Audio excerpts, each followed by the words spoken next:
Hey everyone, and welcome to the channel. Today I'll be reviewing another S.H.Monsterarts, and this is the Red Eyes Black Dragon from the series Yu-Gi-Oh! Now, I have looked at another Monsterarts in the past, and that was my first one ever, which was the Blue Eyes White Dragon, and today we'll be looking at the somewhat counterpart, the Red Eyes Black Dragon. In terms of actual anime and cards, the Blue Eyes has always been more favoured by the community, both in terms of card support, importance to the anime, and just general cool factor.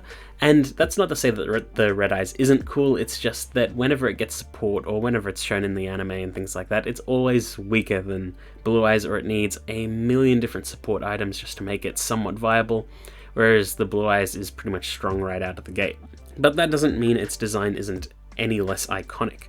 And I think it was a good choice that they went for this for the second Yu-Gi-Oh! Monsterarts, and it is interesting that the third one is Flame Wingman, and that's more to do with GX's massive anniversary this year.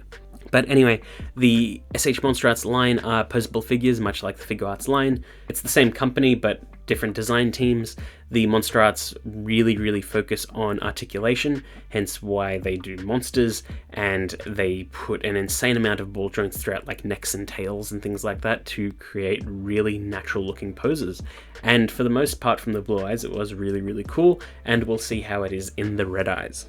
So taken out of the box, you can see what we've got here, which is the figure itself, the energy effect part, as well as swappable claws and the stand.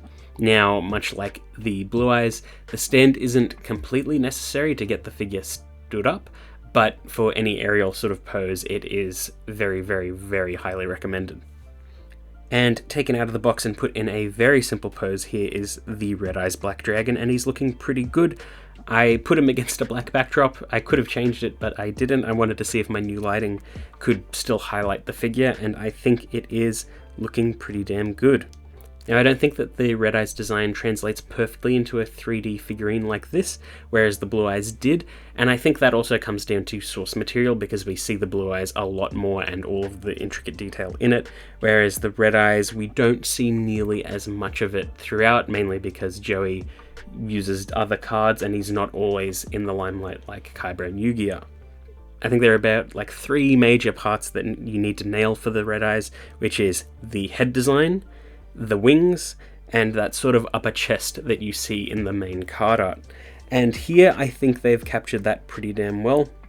It does look like something that belongs in Yu-Gi-Oh! There's a sort of like satinish black finish throughout the figurine. It does sort of border on matte, but it does reflect light in a sort of like satinish way, but it does look very nice. It also makes the piercing red eyes all the cooler. I do wish they were just a tiny bit more prominent, because they are lost in all of the black of this figure, because there isn't really much shading on it at all, or it's really hard to tell under certain lighting conditions. It's not like the Blue Eyes where it's white with blue accents throughout, so you can see all of that detail under any sort of condition.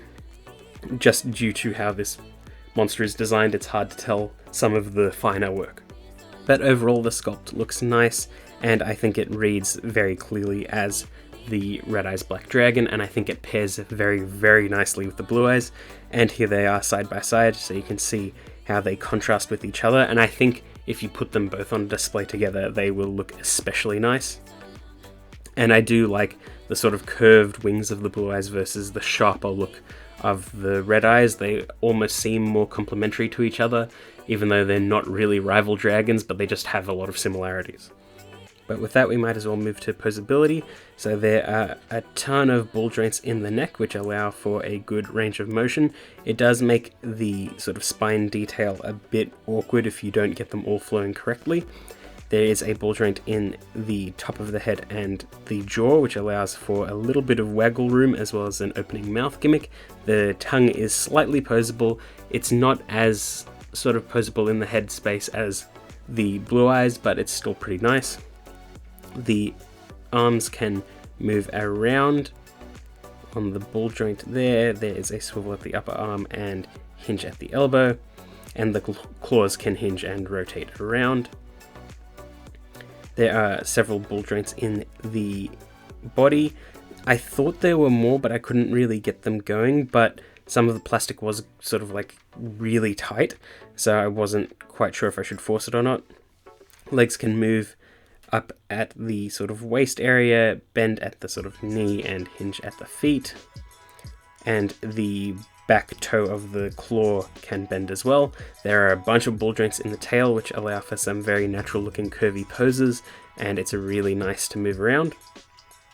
The wings are segmented much like the blue eyes, so there's sort of a base hinge, and all of the wing sections are on small ball joints, so you can sort of move it around, flare it out, and it looks quite nice. They do have a sort of leathery texture on them, which I do appreciate.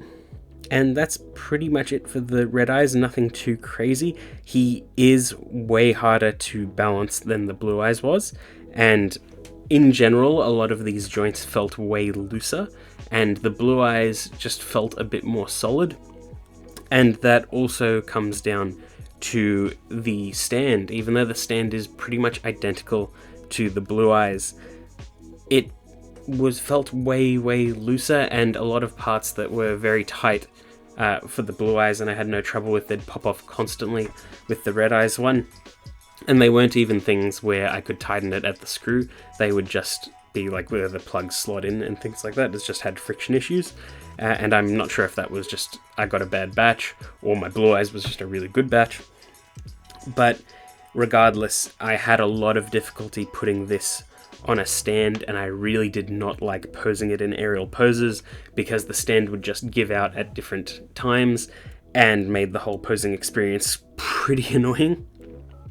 But if you can get it all to work, it does look rather nice, especially when you put in the included energy effect.